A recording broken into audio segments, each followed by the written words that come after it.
how he is and if he's going to miss any game time? Yeah, he is going to miss the game tomorrow. So, and we have to see if he's able to play Sunday. But what we do know is that he's not available for tomorrow. What kind of injuries is it? Thigh problem? Yeah, I think you saw that he left the pitch with a bit of a pain in his leg. So that's why he misses the game tomorrow. But he's already on the pitch, not with the team, but with the rehab coach. So let's see how long it's going to take. But he will not be available tomorrow. Obviously, it's the first time we've spoken to you since the end of the transfer window. So I'm just wondering, it's another quiet one at Liverpool. So just wondering your thoughts on the window as a whole, and because don't know many coaches that quite often say I don't want any players during the window. I don't know, but maybe there are not many managers that have such a good squad as I have. So I've said it many times. We have a very good squad, and if you look at the league table, I think the players have shown that the trust we have in them was correct. And we don't have, apart from Trent now, maybe for a few days, but we don't have many injuries, not long-term injuries, in moments that the windows is open. So we did have some injury problems with Alisson, with Jota, and with some others. But at the moment, I think apart from Trent, they're all available again today.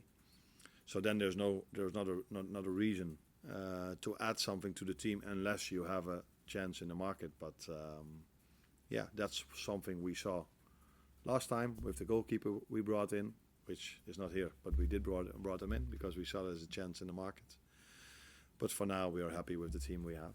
I just want to ask you about VAR. We know the discussions about semi-automated offsides coming in before the end of the season and referees announcing key decisions to the crowd for the next season. Just want to know your thoughts on that. For me, that's not necessary because I see when the referee makes a decision, I go back, I go 2 steps backwards, and I see the live coverage of everything. But that's probably not available for every fan in the stadium. So if the fans like it and it's something nice for the fans, then let's do this. I wonder if we're all going to like this, but yeah. For me, it's not necessary, but if the fans really like it, let's continue with this. And let's see if they do, because the last time it happened, I was there. It was in the Spurs stadium. Yeah, that was so obvious. It wasn't really necessary to announce that it was offside. I think the one where we were all more interested in, why didn't he give the second yellow card? And that is something he didn't have to explain. But I think maybe if he would have explained and it was in disadvantage for the home team, then maybe there comes even more pressure on the referee. So I wonder if it's a good thing for the referee because he's already under a lot of pressure in every game from the home fans. And I think this him explaining if it's against the home team would even add more pressure in the next and the next and the next decision he has to make. But they always tell me they are very well trained for this, which I am certainly not, because if I have to blow my whistle during a training session, then I'm always like, okay, he's a bit frustrated, let's give him the free kick for the next time. But so I will probably not be a good referee. But yeah, that's my opinion about it. Hi Arne, different game, different competition, different circumstances, but in terms of reference point for the game against Tottenham, how valuable was that match against Bournemouth? Because it had a real cup-tie feel to it in terms of the ebb and flow of the game. Yeah, but I think every game we play, every training session we have, we are trying to work on our habits. And what I mean with that is we have to do as much thing in the right way as we can, and every time after the session we have a post-match, after the game or the session we have a post-match meeting, and we tell them what they did well and what they can improve. As a result of that, we are hoping that they're going to make steps during the season constantly to come as close as we can to the perfect game in the end of the season. So a game like this definitely helped, but it's the same Forest away or the same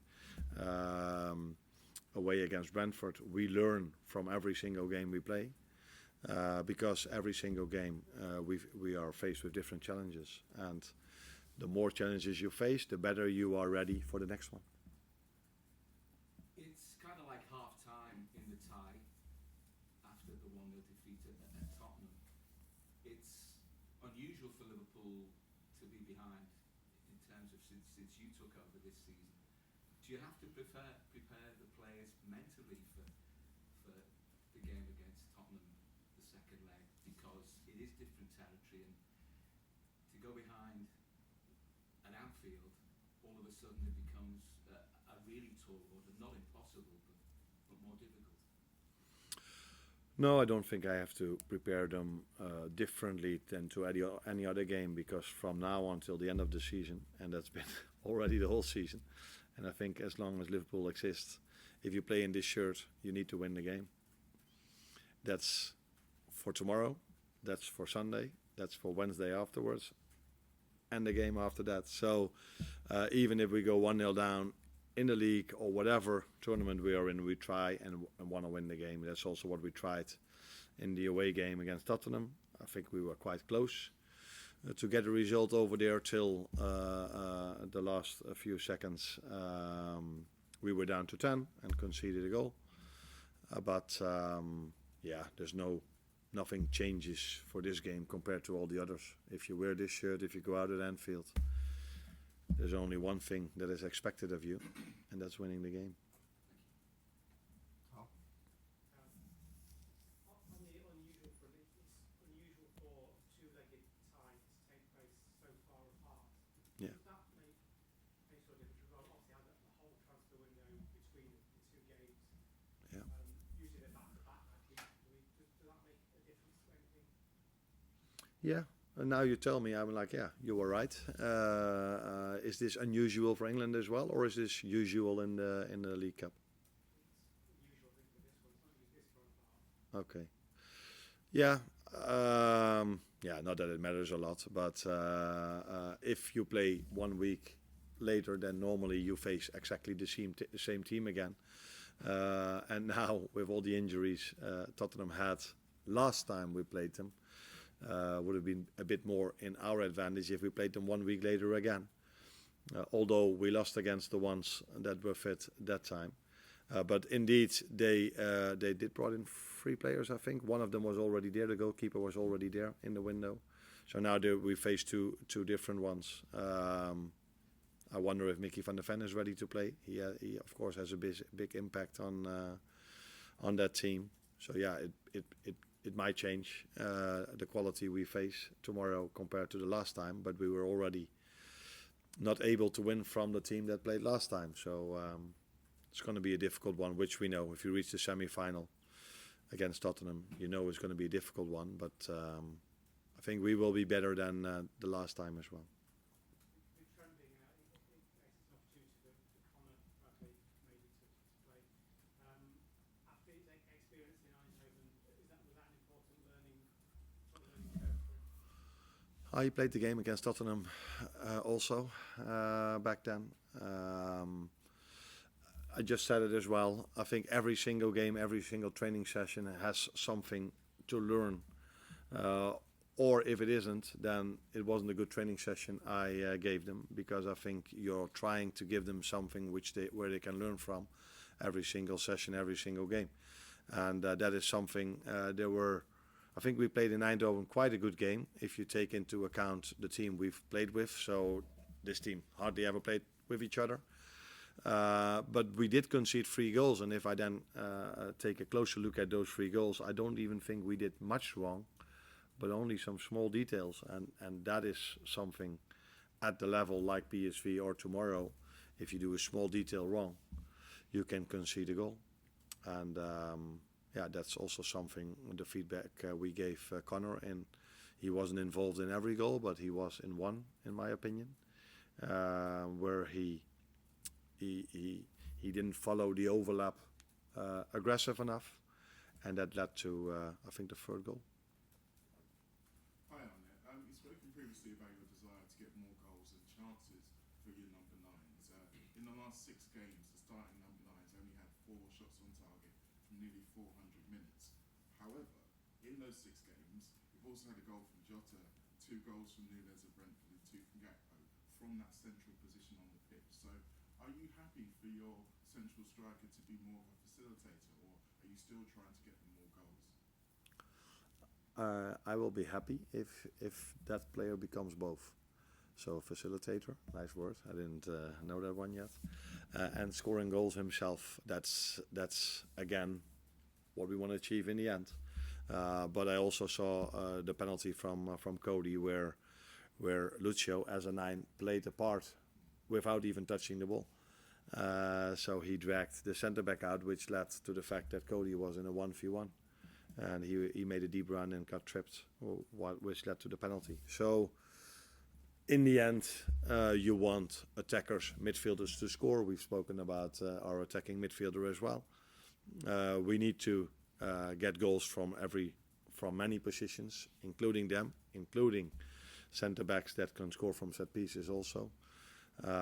So that's what I just said. We are trying to work on the training ground and with the feedback we give them after the game to make the team better and better and better. And in the end, the number 9 should be a facilitator like a winger, but a winger and a 9 should also score goals.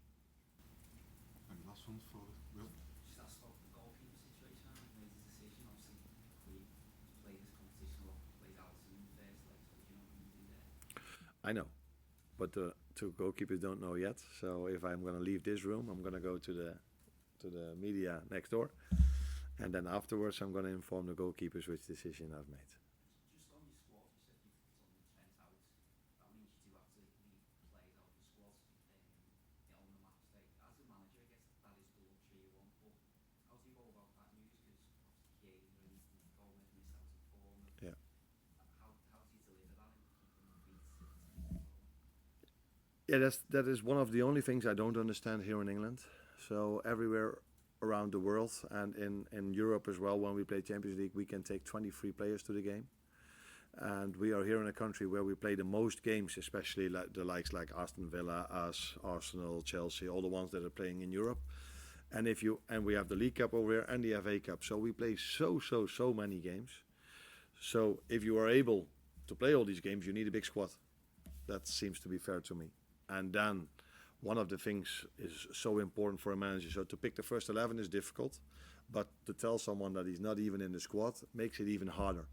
So I don't understand why we don't go to 23 in this country, because this country plays the most games everywhere around the world, and we only have 20 players that we can take to the game. So it's not for that game, because 9 substitutes are more than enough, but to keep the dressing room going. Because you need more than 20 players in this country because we play so many games. Do you then understand what I mean? Yeah. So it's not for this one game. It's more as a team like us or Arsenal, all the ones that play Europe, you need more than 20 players. So why can't we bring 23 players to the game instead of 20? But since it is the rule over here, that is probably going to be the most difficult decision I have to make for tomorrow, not the first 11. But to leave someone out that works so hard on a daily basis, that wants to be involved in the game as well, and not even taking him to the game, that's the hardest decision for me to make. Yeah. You're welcome.